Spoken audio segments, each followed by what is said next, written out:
Good Saturday morning, everyone. Today on Perspectives, according to a writer, everything good, everything magical happens between the months of June and August. It is summertime, but in the age of COVID-19, it's something that we all can hope for. Now, during the month of June, COVID-19 surged through Alabama, the daily number of new virus cases breaking records in the state and in Mobile County. It forced Governor Kay Ivey to extend the state's Safer at Home order. The order limits the number of people in restaurants and stores and requires safety measures at hair salons and barber shops. But Governor Ivey says that alone will not stop the spread. She says that people need to take personal responsibility by taking extra precautions to help stop the spread of the virus. Governor Ivey says that it means wearing a mask while in public and steering clear of crowds.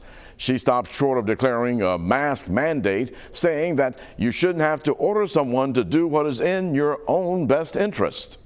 We should not think that because our summer feels more normal than our spring that we are back to normal. Fact is, folks, we are still in the thick of this virus disease, and it is deadly. We're learning how to live with this disease and need to continue to do what we need to do to avoid another stay-at-home order. As Governor Ivey just said, we are having to learn how to live with the disease, and we're also having to incorporate COVID-19 cautions into our daily routine. And the way that things are going right now, it looks like we will have to self-protect from the virus for weeks, if not months to come. Summer is supposed to be a magical time, something that the school-age children live for. But in the age of COVID-19, it's a very different summer this year. Now, many city programs offered by Mobile's Parks and Recreation Department have been canceled or revised to counter the highly contagious coronavirus. To give you an idea on how many people use Mobile's parks and community centers, city officials sent us these numbers. Before the pandemic closed down programs, more than 15,000 people were taking advantage of the city's sports and leisure activities in the months of March, April, and May alone. Now, in Mobile, the senior population is a big participant at city facilities. Before coronavirus, roughly 3,000 seniors were registered for programs in all of the 5 senior community centers in the city of Mobile. Now, starting on June 1st, the Mobile Parks and Recreation Department reopened for sports teams, drills, and practices. Reservations were being accepted for city parks and the pavilions, but with the caveat that all participants must ensure safe physical distancing. Youth and teen camps began with limited class sizes on June the 15th. Now, youth baseball and kickball leagues began also at about the same time. And while baseball and softball games are allowed at these city venues, officials say that those games, though, must observe the physical distancing guidelines. Joining us this morning are Shonda Smith, the Senior Director of the City of Mobile's Parks and Recreation Department. And to share about the programs for the retired and elderly, Jessica Shaneyfelt, a therapeutic recreation specialist for senior programs, of course, for the city of Mobile. Now, this morning we'll find out what programs are available, how parents can get their kids involved, and how technology is now being used to serve the senior community. Perspectives continues in just a moment.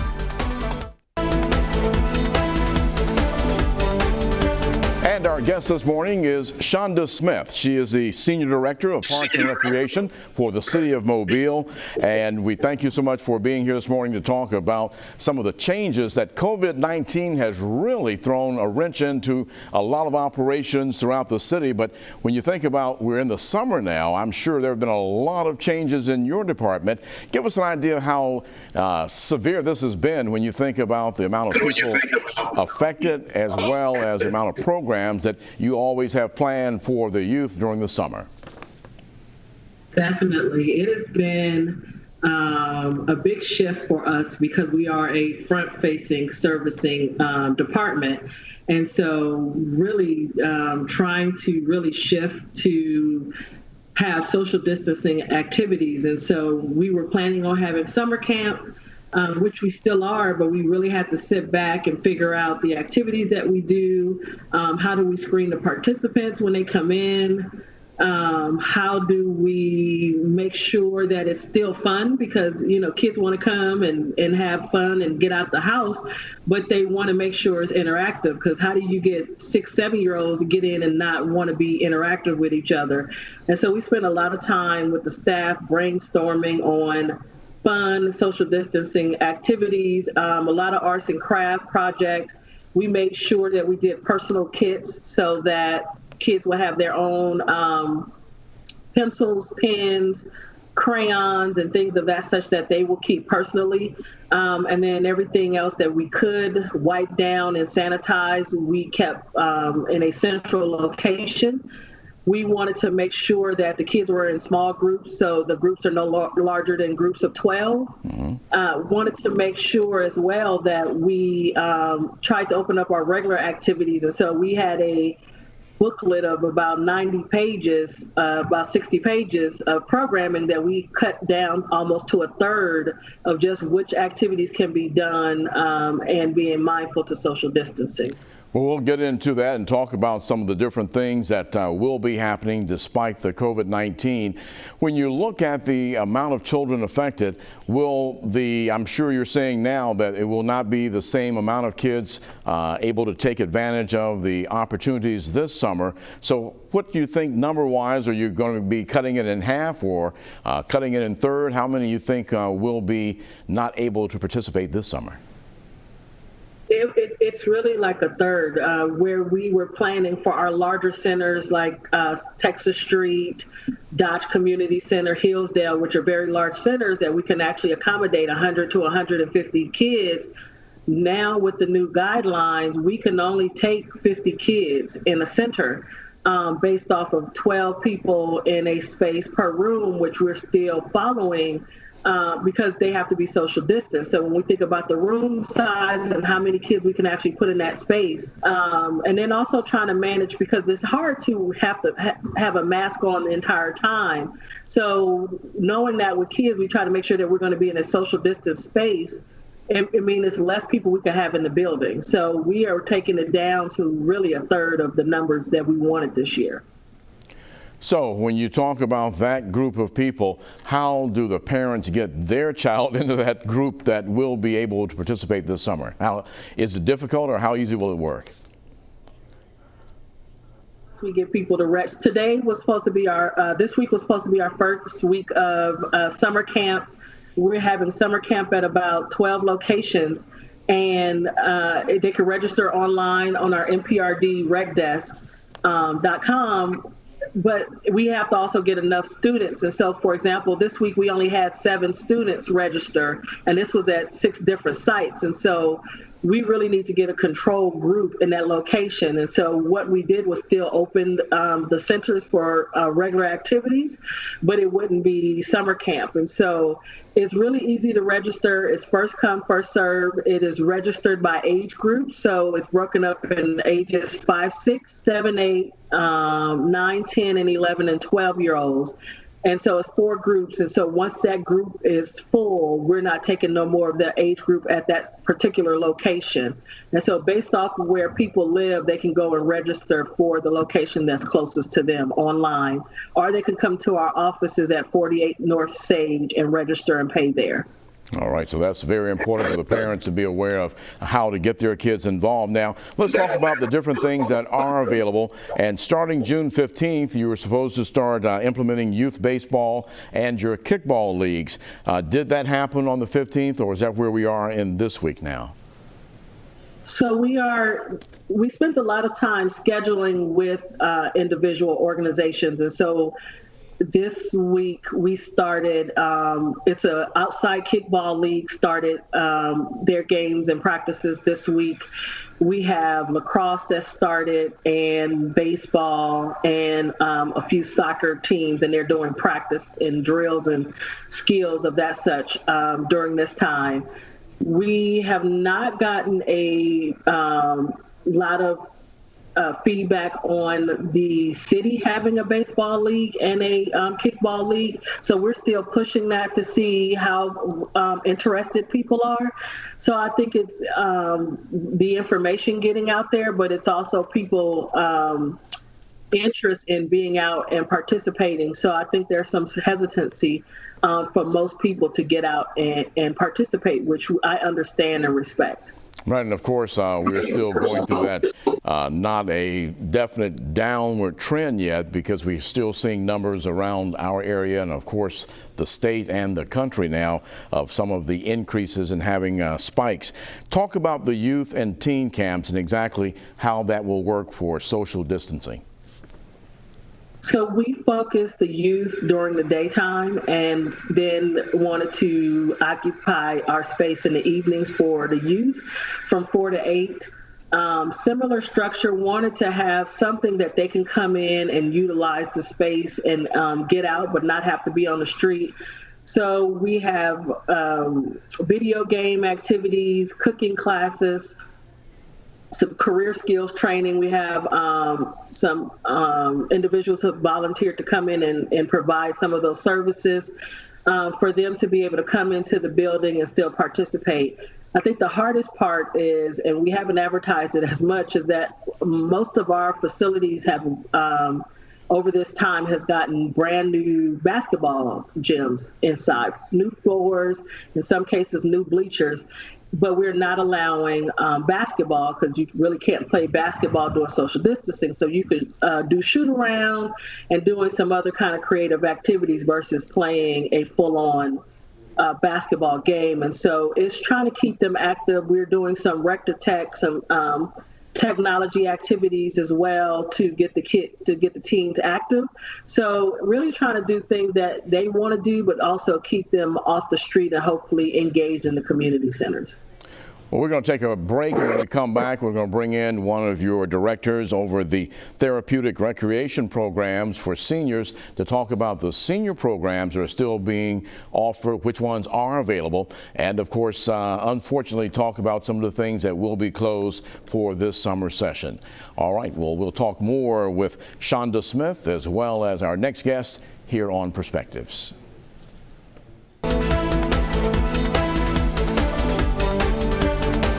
And welcome back to Perspectives. We're speaking this morning with Shonda Smith, the Senior Director of Parks and Recreation for the City of Mobile, as well as now joining us, Jessica Shaneyfelt. She is a Therapeutic Recreation Specialist, also with the City of Mobile Parks and Recreation.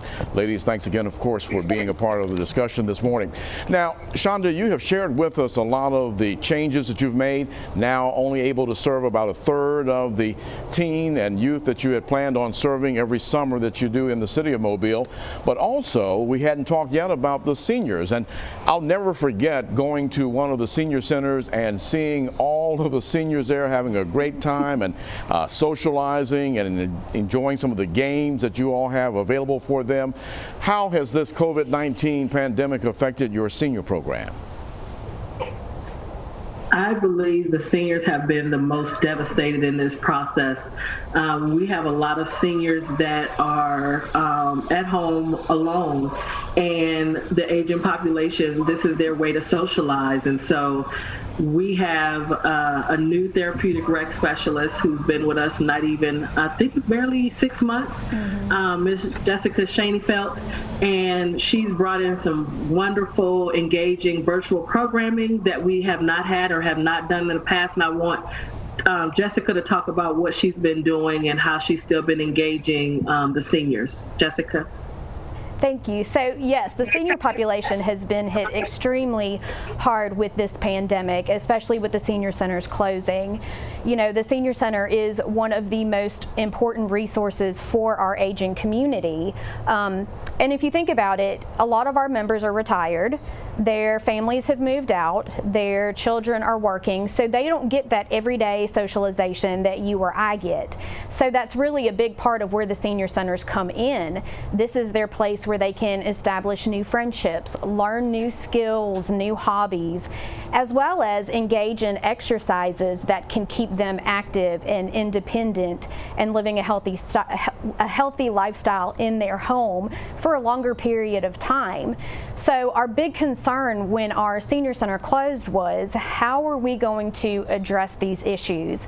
I don't necessarily like the term social distancing because I feel like we're saying everybody needs to isolate. I prefer the term physical distancing, because with today's technology, we can physical distance but still socialize. So that's kind of where this virtual recreation calendar came from.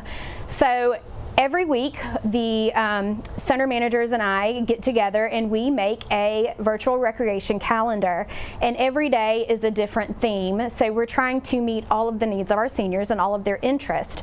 So for example, on Mondays, we have art classes with Carmel, our art instructor. Tuesdays are our Technology Tuesdays, and we have Ashley Nicole Flowers, who is the program supervisor. She does a segment on different technology tips. So that has been extremely helpful when it comes to utilizing Zoom. She's done a lesson on Zoom. She has talked about using Facebook. On Wednesdays, we have Workout Wednesdays with Carl Lewis, who is the center manager at Connie Hudson.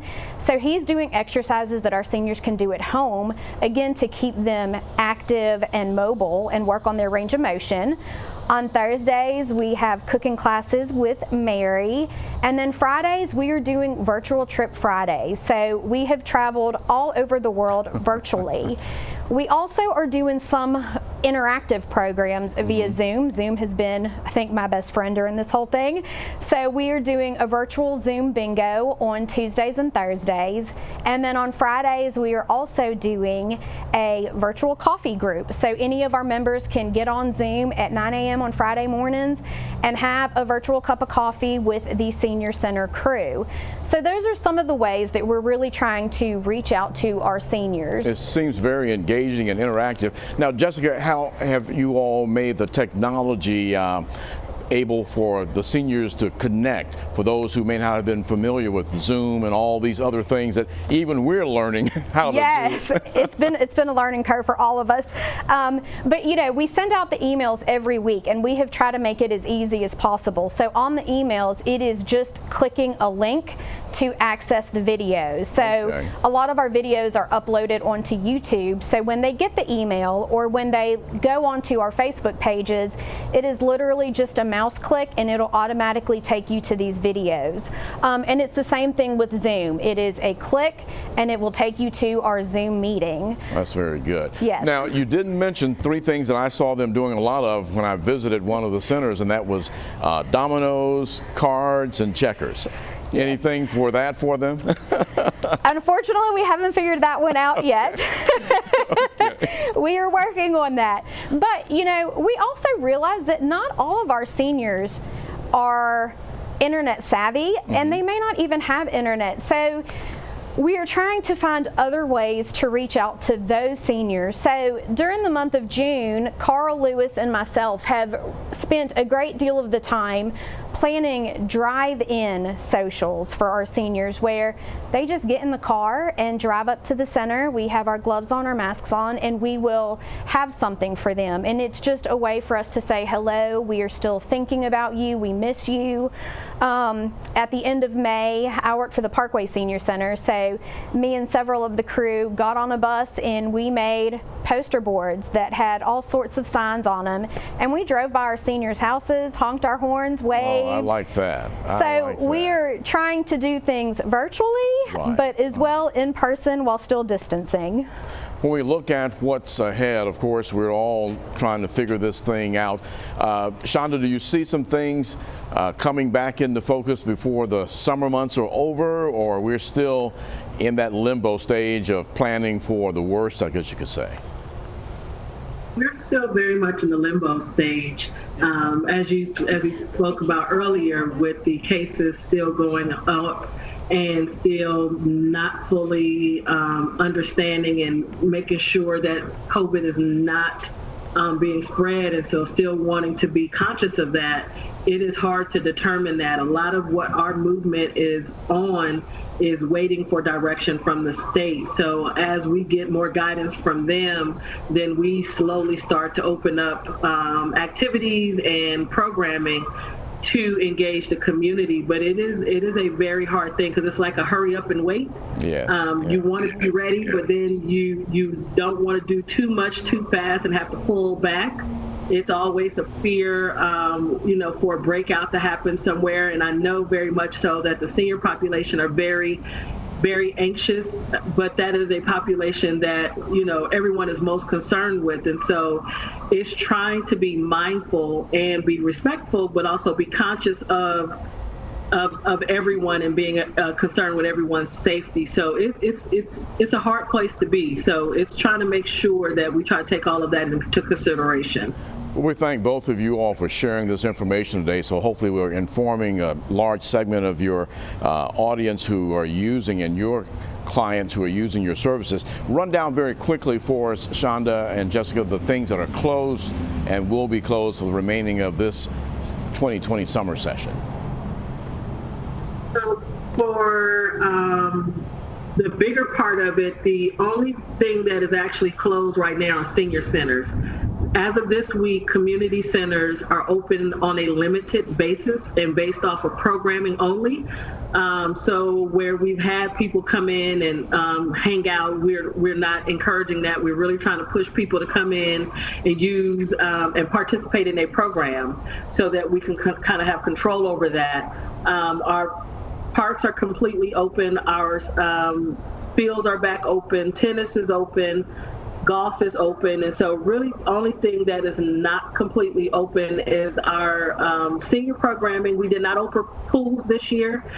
So pools and splash pads will not open this year as well. Shonda Smith and Jessica Shaneyfeld, we thank ladies, both of you, for joining us this morning to talk about our Mobile, City of Mobile, in fact, Parks and Recreation, and many programs. And I know that you all are waiting for us to get a little more stability in place so that we can bring back all the services that you offer, and serving so many teens as well as youth and seniors in our community. Thank you very much. Thank you. Thank you. Thank you for having us. And Perspectives continues in just a moment.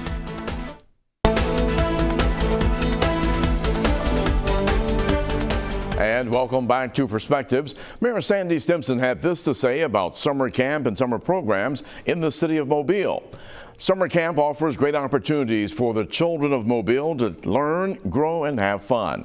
We are happy to hold these camps this summer, while we, of course, are observing good hygiene practices. And I applaud our Parks and Recreation leadership for their work for the children of Mobile. That's Mayor Sandy Stimpson. Well, for more information on activities at the City of Mobile's Parks and Recreation, please look up the website. The information you can see there on the screen. In addition, you can give them a call at 251-208-1601. Fear of the coronavirus caused state and local runoff elections to be delayed, and the pandemic could have an impact on the way that people will vote in the upcoming general election. Now, many folks are choosing to vote by absentee ballot instead of in person. Next week on Perspectives, we'll talk to state and local representatives of both the Republican and Democratic Party. We'll be discussing the upcoming races and the challenges of voting during the pandemic. So please join us here next Saturday morning at 9 for Perspectives as we discuss very important issues and seek solutions. Now, you take care, and we'll see you next Saturday. Have a great week.